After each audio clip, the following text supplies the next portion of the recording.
सर्दी खांसी या कफ हो उन सब के लिए बहुत ही असरकारक दवाइयाँ हैं। जी हाँ, मैंने आज इसे घर पर रखे हुए इंग्रेडिएंट से बना लिया है। ये बहुत ही असरकारक और बहुत ही हेल्दी रेसिपी है। आप इसे चुटकी में बना सकते हैं और बच्चे बड़े सभी को दे सकते हैं। ये मेरी पापा की रेसिपी है, वे हमें बचपन में से देते थे। वही रेसिपी मैं आज आप सबके लिए लेकर आई। चलिए स्टार्ट करते हैं बनाना। सबसे पहले हम यहाँ पर एक पैन में 10 लौंग ले लेंगे, साथ ही हम 20 यहाँ पर साबुत काली मिर्च लेंगे और इन्हें लो फ्लेम पर 30 सेकंड के लिए हल्का सा ड्राई रोस्ट कर लेंगे। ऐसा करने से इनकी नमी निकल जाती है, ये काफ़ी क्रिस्प हो जाते हैं, जिससे ये पिस्ता भी अच्छे से है और साथ ही इसके अंदर जो एसेंशियल ऑयल होते हैं वे रिलीज़ होते हैं और ये अपना सारे बेनिफिट्स हमको देते हैं।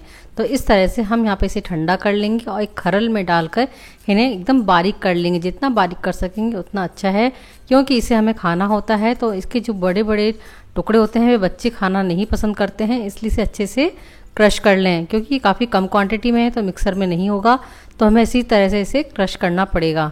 तो एकदम फाइन हमें यहाँ पे इसका पाउडर बना लेना है। तो देखिए इस तरह से ये फाइन पिस चुका है। अब हम इसे बनाकर इसे साइड में रख देंगे। अब हम लेंगे यहाँ पे करीब 1-1 इंच के 2 टुकड़े। तो इस तरह से अदरक को मैंने काफ़ी अच्छे से धो के इसे छील लिया है। अब हम इसे कद्दूकस करेंगे। हमें यहाँ पर ये जो क्वांटिटी है इसका ध्यान रखना है। तो इस तरह से आप यहाँ पर 2 इंच के टुकड़े को इस तरह से कद्दूकस कर लेंगे। अब हम यहाँ पर इसे रस निकालेंगे। तो इस तरह से मैंने एक मलमल का कपड़ा लिया है, इसे बोल के ऊपर रख दें और कसी हुई अदरक को इसमें डाल देंगे और इसे हम एक पोटली की तरह शेप देंगे और इसे हल्का सा स्क्वीज करेंगे तो बहुत ही आसानी से इसका रस निकल जाता है। तो देखिए इस तरह से हमने फ्रेश अदरक का रस निकाल लिया है। इस तरह से मेरे पापा हमेशा ये दवाई बनाकर विंटर्स में रखते थे और हमें देते थे। हम कभी मार्केट की दवाई नहीं लेते थे। अब ये बची हुई अदरक का चाय में यूज़ कर सकते हैं। तो इस तरह से हमारे पास में ये अदरक का रस मिल गया है जो हमने फ्रेश अदरक से बनाया है। अब हम इसमें जो काली मिर्च और लौंग पीसा था वह इसमें डाल देंगे और इस तरह से हम बाकी की चीज़ें इसमें डालेंगे। जैसे आधा चम्मच हम यहाँ पे हल्दी पाउडर डालेंगे और साथ ही हम यहाँ पे 1/4 टीस्पून सेंधा नमक डाल देंगे। सेंधा नमक काफ़ी अच्छा होता है कफ के लिए, तो इसे आप ज़रूर डालें और इस तरह से हम इसे मिक्स कर लेंगे। तो फ्रेंड्स यहाँ पे मैं आपको ये सब चीज़ें, ये जो बना बेस है वो बता दिया है। यदि आप यहाँ पे बच्चों को दे रहे हैं तो यहाँ पे आप शहद की मात्रा बढ़ा सकते हैं, क्योंकि वो इतना तीखा खा या पी नहीं पाएंगे। और बड़ों को लिए दे रहे हैं तो आप 1 टेबलस्पून इनफ है। या वे भी यदि इसे ज़्यादा मीठा पीना चाहते हैं तो आप ज़्यादा शहद मिला सकते हैं। सिर्फ शहद की क्वांटिटी आप कम ज़्यादा कर सकते हैं, बाकी चीज़ आप इसी रेशो में डालें। तो हो गई हमारी ये दवाई तैयार। आप इसे 2 से 3 दिन तक रूम टेम्परेचर पर रखें और यूज़ करके इसे बेनिफिट्स लें। तो फ्रेंड्स आप इसे छोटे बच्चों को ये जो छोटी चम्मच है वह एक सुबह एक रात को दें, लेकिन इसको खाने के बाद में हमें पानी नहीं पीना है 1 घंटे तक।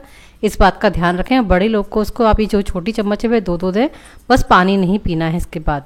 अब हम यहाँ पर सेम दूसरी दवाई बनाएंगे। इसके लिए मैंने यहाँ पे ये 10 लौंग साथ ही 20 हमने काली मिर्च ले ली। इसे भी सेम हम इसी तरह से 30 सेकेंड के लिए लो फ्लेम पर ड्राई रोस्ट कर लेंगे। ड्राई रोस्ट करने के बाद में इसे ठंडा करेंगे। उसके बाद में सेम उसी तरीके से हम इसको भी क्रश कर लेंगे। यदि आप बल्क में ये दवाई बनाना चाहते हैं तो आप यहाँ पर इसे मिक्सर जार में पीस सकते हैं, ताकि इसे पीसने में आसानी हो जाए।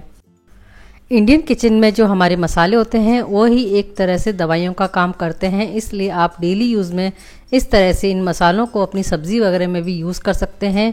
तो इसी तरह से हम अपनी इम्यून सिस्टम को स्ट्रॉन्ग भी कर सकते हैं। तो इसे हमने पीस लिया है। अब हम एक बड़े बोल में 2 टेबलस्पून गुड़ लेंगे। तो इस तरह से गुड़ को मैंने बारीक बारीक तोड़ लिया है ताकि इसे क्रश करने में ईजी हो जाए। साथ ही हमने लौंग और काले मिर्च का जो पाउडर बनाया था वह भी डाल दें। अब हम इसमें आधा टीस्पून या 1 टीस्पून के करीब हम यहाँ पे सूखी हुई अदरक का पाउडर डालेंगे। ये अदरक का पाउडर कैसे घर पे बनाते हैं मैं इसका वीडियो ऑलरेडी दे चुकी हूँ। तो ये अपनी टेस्ट के अकॉर्डिंग यदि बड़ों के लिए बना रहे तो ज़्यादा डाल सकते हैं। 1/4 टीस्पून हम यहाँ पे सेंधा नमक डालेंगे। ये कफ के लिए बहुत अच्छा होता है, इसलिए आप ज़रूर डालें सेंधा नमक। साथ ही 1/2 टीस्पून हम यहाँ पे हल्दी पाउडर भी डाल देंगे। अब हम इन्हें हाथों से क्रश करेंगे। हम इसे फिंगर से इस तरह से क्रश करेंगे कि हाथों की जो गर्मी होगी वह इस गुड़ को हल्का सा पिघला देगी और ये जो मिक्सचर है काफ़ी अच्छे से मिक्स हो जाएगा। तो इसमें आपको कोई भी ऊपर से दूसरी चीज़ मिलाने की ज़रूरत नहीं पड़ती है। देखिए इस तरह से ये मिक्स हो चुका है। यदि आप विंटर्स में भी इन्हें बनाएंगे तो भी इस तरह से मिक्स हो जाता है। अब हम इसकी छोटी छोटी सी गोलियां बना लेंगे। यदि आप बहुत छोटे बच्चों को दे रहे हैं तो आप उसकी छोटी छोटी गोलियां बना लें और उसके साथ में उन्हें एक्स्ट्रा गुड़ भी दे सकते हैं ताकि वे इसे ईजिली खा सकें। तो इस तरह से हम बहुत ही आसानी से घर पर ये दवाइयाँ बनाकर अपने आप को स्वस्थ रख सकते हैं। एलोपैथिक से ज़्यादा यदि ये दवाइयाँ आप लेंगे तो ये कारगर रहती हैं, असरदारक होती हैं। सबसे बड़ी बात है इनका कोई भी साइड इफेक्ट नहीं होता है। तो इस तरह से घर की दवाइयों को ही आप प्रेफरेंस दें। और अभी समय ऐसा है कि आप इस तरह की घर की दवाइयाँ देंगे तो अपने आप को भी स्ट्रॉन्ग रख सकेंगे। तो ये हमारी यह गुड़ की छोटी छोटी गोलियाँ तैयार हो चुकी हैं। इन्हें आप बनाकर हफ्तों तक रख सकते हैं। और जो मैंने ये लिक्विड वाली दवाई बनाई है, इसे आप 2 से 3 दिन तक स्टोर करके रख सकते हैं। तो अपनी चॉइस के और प्रेफरेंस के अकॉर्डिंग आप इन दवाइयों को बनाएं और स्वस्थ रहें, मस्त रहें और सुरक्षित रहें। Thank you.